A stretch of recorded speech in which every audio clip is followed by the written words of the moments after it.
All right, welcome back. In the interest of time, we will continue to try and move along and be prompt.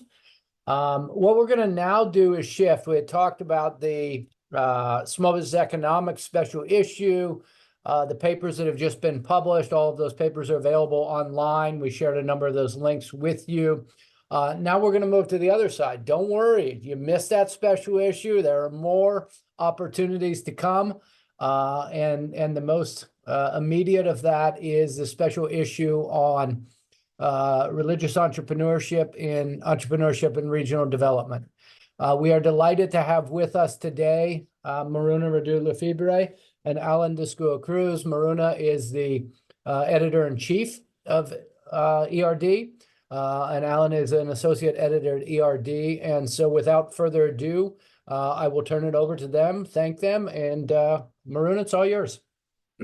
Thank you, Brett. Thank you, everyone, for being with us today. Thank you for the invitation, Brett. So, together with my colleague Allan Discua Cruz from Lancaster University, we'll present you our special issue on religious entrepreneurship. And this is a project actually we set up together with Brett and with Saulo Dubar Barbosa, which you just listened presenting his paper in small business economics. So this is the team, and it was quite a fast encounter. You know, we met last year at the AOM conference, and we started discussing around religion, faith, and entrepreneurship, and then things moved on quite rapidly. And so, what we will be doing in this 15 minutes.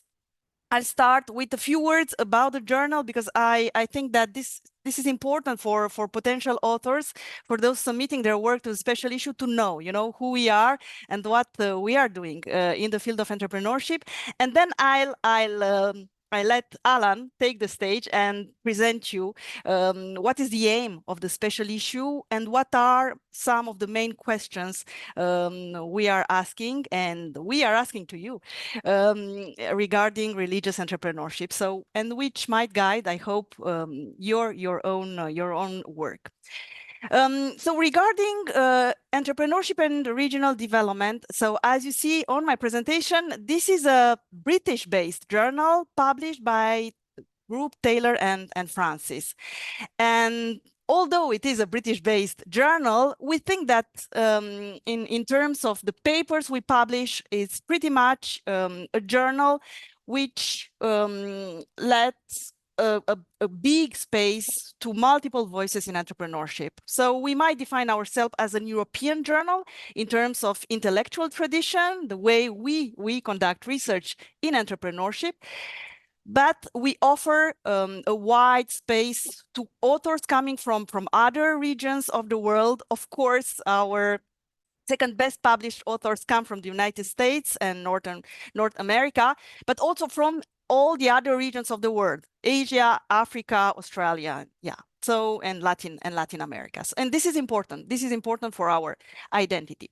So, what are our aims and scope, and what is our identity? We are, of course, one of the top-tier journals, but I suppose that you already know this. What is important to notice is that in the last few years, we had quite a big growth in terms of impact factors, in terms of citations, in terms of downloads, and we are very, very happy, very glad to show you these numbers. And of course, we are engaged in continuing these dynamics in the next years. How about our identity and our aims and scope? So I've been appointed editor-in-chief of the journal in 2021, and my first decision was to work together with the editorial team members on redefining our aims. And what we do and what we take as our identity is that actually we engage with publishing interesting research. And what do we mean by interesting? Well, there is a reflection around what interestingness means in the field of sociology, and there is a fabulous text on it, the text of Davis on the phenomenology of sociology. And actually, he explains that what is interesting is what is different in regarding our prior knowledge, our expectations, or common sense. So what is new, what is novel, what is original? We consider this as interesting because this raises our attention and interest. So for sure, we are looking for interesting papers and courageous, thought-provoking papers, papers which challenge taken for granted ideas, but also current explanations, current theories in the field of entrepreneurship. And we are interested in all the aspects actually of entrepreneurship, the lived entrepreneurial experience, but also entrepreneurship as it is done and lived at all multiple levels, at the level of the individual, at the level of families, communities, cities, villages, communities, countries, and so on. And for those who might wish to publish with us, I think that it might be interesting to also take a look at our editorial. So which we published together with another colleague of mine, member of the editorial team, L.I.F.E, in which we also address this notion of interestingness, but in context, because Davis, in his paper, takes a pretty much, I might say, cognitive approach, so how interestingness is elaborated cognitively, and then of course how this interestingness makes a place becomes legitimate in a field of practice. But this later aspect is less, discussed by Davis. And for us, what is interesting in the field of academic research is not only an issue of, research production in terms of its novelty or originality per se from an intellectual perspective, but it is also a social matter, because knowledge is produced together with others, and in a field where theories, people, school of thoughts are considered more or less legitimate. So in this particular field of practice, which is ours, entrepreneurship, we might encounter more difficulties in publishing something which is provocative or which challenges well-established authors or theories. So we take this social view on research production, and we explain what might be the role of a journal, and in our case of ERD, in building a community of practice ready to engage not only with understanding prior knowledge in the field of entrepreneurship and deepening this prior knowledge, building on the shoulders of giants, but also engaging in novelty production. So, and what might be the costs, but also the benefits of such, attempt. In terms of our scope, as I was telling you, we are interested in all the aspects of entrepreneurship, and we publish both conceptual and empirical papers. So when you open, ERD, you will find quantitative as well as qualitative studies. But what might be also our specificity, maybe because of this European tradition, is that many of the papers published in ERD build upon qualitative approaches, which might be, in a sense, an alternative to small business economics, which, as you said, is more interested in the economic aspect of entrepreneurship, and therefore might privilege quantitative or mixed methods approaches. Whereas for us, entrepreneurship is not only an economic phenomenon, but also a social phenomenon and process. And therefore, we are very much, of course, interested in qualitative approaches. And another specificity of ERD is that we are very interested in interdisciplinary studies. So studies drawing upon other social sciences, such as philosophy, anthropology, social psychology, why not, of course, religious studies, although this is quite emerging in the journal. You might wonder why, given our positioning and our identity at ERD, we are interested in religious entrepreneurship. We are interested in understanding this intersection of religion and entrepreneurship in the journal. And so interested that we actually launched a call for papers in this area. I would like to think that it's not only by a certain form of, conformism, because if we are in the middle of a, religious turn right now, and everyone is publishing on religion and entrepreneurship out there in the top tier journal, we might think, okay, so why not us? I would like to think that actually our interest is deeper than this, and actually quite coherent with who we are. So we approach religious entrepreneurship from our own positioning, and we are interested in the multiple voices of entrepreneurs all over the world.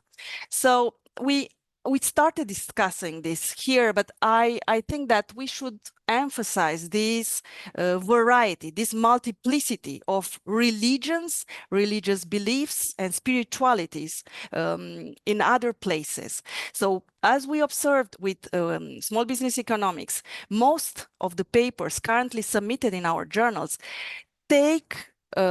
study Christian entrepreneurs. But when we look, at religions worldwide and the numbers, of people declaring themselves as members of a certain religious community, there are other religions. So we publish, and we published already, on Muslim women entrepreneurs.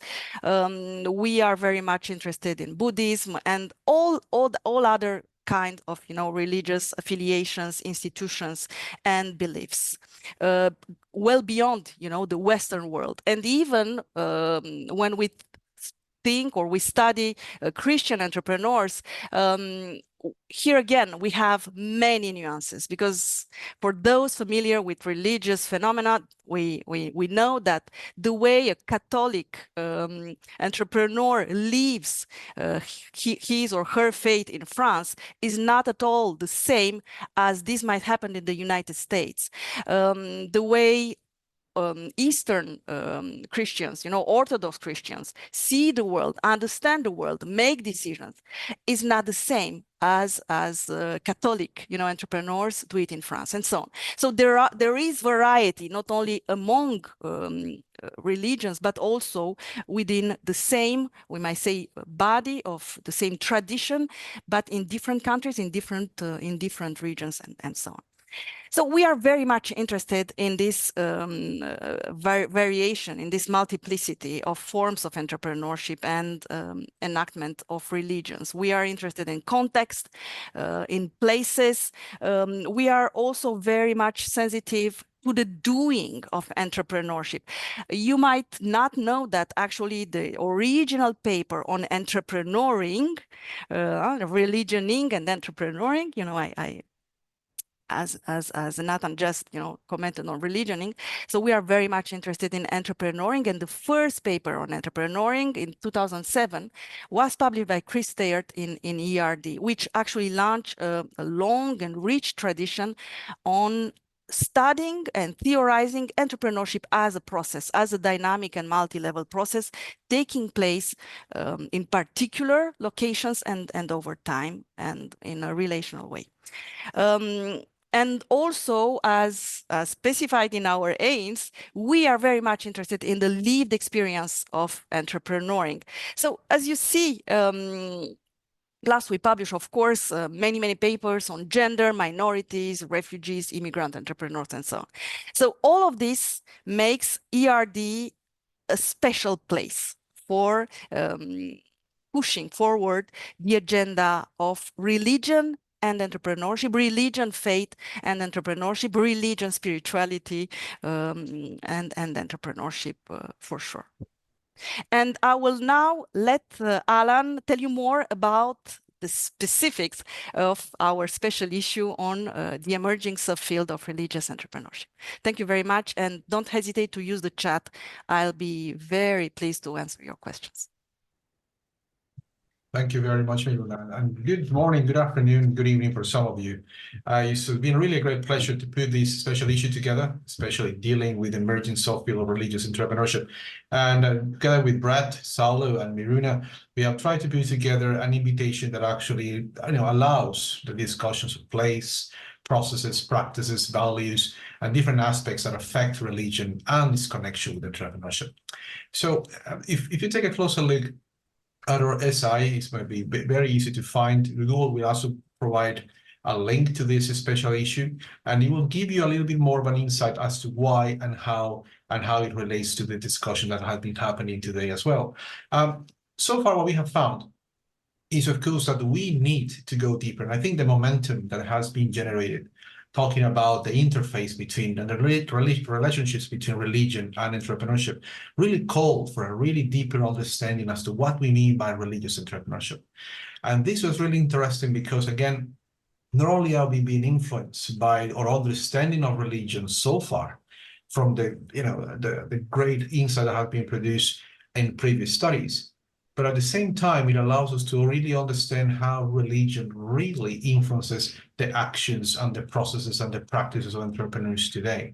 So that aim, trying to put together how entrepreneurs act, how they think, how they behave, and how actually they interact with others, whilst at the same time remaining true to their religious faith, also allows us to not only go back to those original works in religion, at the same time think and relate it closer to what we understand as religious entrepreneurship in the present time. If you take a closer look at a special issue as well, you'll see that we are also concerned, of course, to understand how different contexts, of course, have gone through aspects of secularization. In some contexts, of course, there is a mentioning of declining importance of religion. And in some contexts as well, there is some skepticism about the validity of religion for business. What we have done in this special issue is that we have considered different aspects as well. And very close to what our previous colleagues have been mentioning throughout this conference is that, of course, we can not only examine the influence of religion and those practices based on, for example, superhuman powers, the opportunities, the actions, the way that entrepreneurs behave, and how they actually will influence that process, but at the same time, how those processes, those actions, those entrepreneurial behavior, that entrepreneuring, the doing of entrepreneurship might actually affect the behavior, the practices of those superhuman powers in the actions that we undertake. And therefore, we try to really come together and bring to discussion what is really relevant about religion and entrepreneurship. And that's where you see the connection to religious entrepreneurship. And so if we take an earlier depiction of religion and how we have been, really influenced by the talks today, we see that we need to really understand those practices, those lived experiences, and how they actually affect our behavior.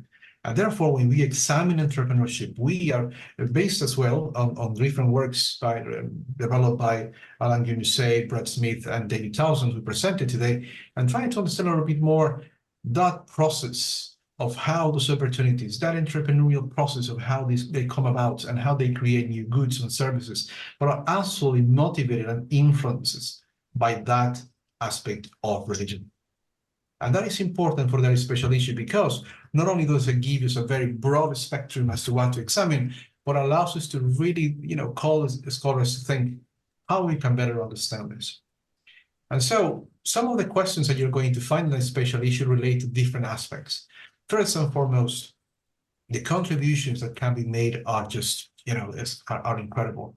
And the reason for that is that there are so many perspectives by which this can be examined, that the relationship between religion and entrepreneurship through the construct of religious entrepreneurship, that they call for not only different aspects of how we understand the world, but how we can better understand it through different methods. So we are calling for qualitative, quantitative, mixed methods, ethnography, autoethnography, and all the different aspects that can allow us to really understand this phenomenon. So the questions that you see here are not exhaustive. Again, there's just a flavor and a sample of what we feel may actually allow us to enhance a little bit more our understanding of religious entrepreneurship. So you'll find as well, for example, some questions related to how those religious beliefs impact action and practice, how they relate to context, how do I relate and go beyond individuals and actually influence perhaps a collective, a team of individuals? What are the dark and bright side of religious entrepreneurship? Because of course we have to consider, a balance and the spectrum of influence. How are religious networks influencing this particular process? How, perhaps when we compare religious and non-religious entrepreneurs and the way they enact and they do entrepreneurship, we might find a richer understanding of how that interface that connects religion and entrepreneurship can be better understood. In essence, what you see here is a call to really go out and really understand this connection between religion and entrepreneurship to what we have termed the soft skill of religious entrepreneurship. And with that, that opens up, of course, a discussion with you as to how we can actually continue to do this.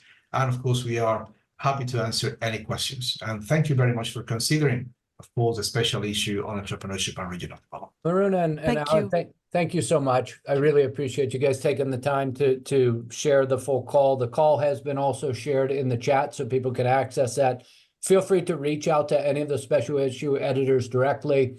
If you're at the Social Entrepreneurship Conference next week in Lausanne, there will be a paper development session there as well. So feel free to interact with the editors as you begin to move forward towards November 1 and a submission date.